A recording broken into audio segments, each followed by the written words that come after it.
আসসালামু আলাইকুম ভিউয়ার্স, কেমন আছেন সবাই? আশা করি সবাই ভালো আছেন। ডেইলি ইসলামিক লাইফের আজকের ভিডিওতে আপনাদের শুভেচ্ছা ও স্বাগতম। তো আজকের ভিডিওর মূল বিষয় হচ্ছে যে বদনজর কি এবং বদনজর থেকে কিভাবে বাঁচা যায় সেটা। তো চলুন বেশি কথা না বাড়িয়ে মূল ভিডিওতে যাওয়া যাক। মূল ভিডিওতে যাওয়ার আগে যদি আমাদের চ্যানেলে আপনি নতুন হয়ে থাকেন তাহলে আমাদের চ্যানেলটি সাবস্ক্রাইব করে দেবেন এবং পাশে থাকা বেল আইকনটি প্রেস করে দেবেন। আর যদি আগে থেকে সাবস্ক্রাইব করে রাখেন তাহলে আপনাদেরকে ধন্যবাদ।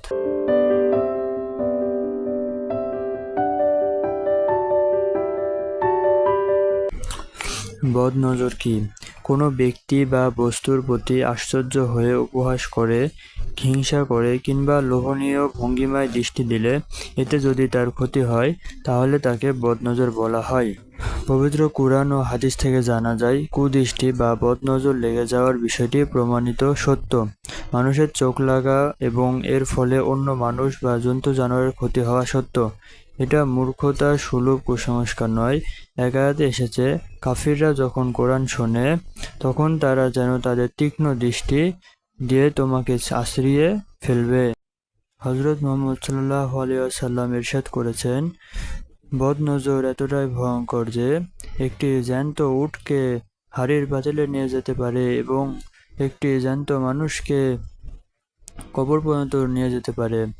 এখন আসি যে বদনজর থেকে আমরা কিভাবে বাঁচবো। আমরা বিভিন্ন সময় সোশ্যাল মিডিয়াতে বিভিন্ন ধরনের ফটো ছেড়ে থাকি। এসব ফটো ছাড়ার সময় অবশ্যই ফটোর সাথে মাশাআল্লাহ বা মাশাআল্লাহ লেখা লিখবো, যাতে করে আমাদের ফটো দেখে সে যেন অন্য কিছু না বলে সরাসরি মাশাআল্লাহ বলে।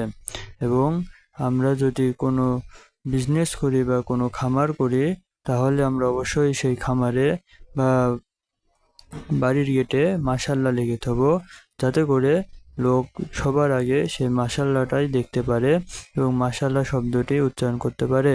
এতে আল্লাহ তাআলা আমাদের সেই সম্পদ বা আমাদের নিজের ওপর আল্লাহ তাআলার বরকত থাকবে এবং সেই বদনজরে আমাদের আর কোনো ক্ষতি হবে না। তো এই হলো আজকের ভিডিও।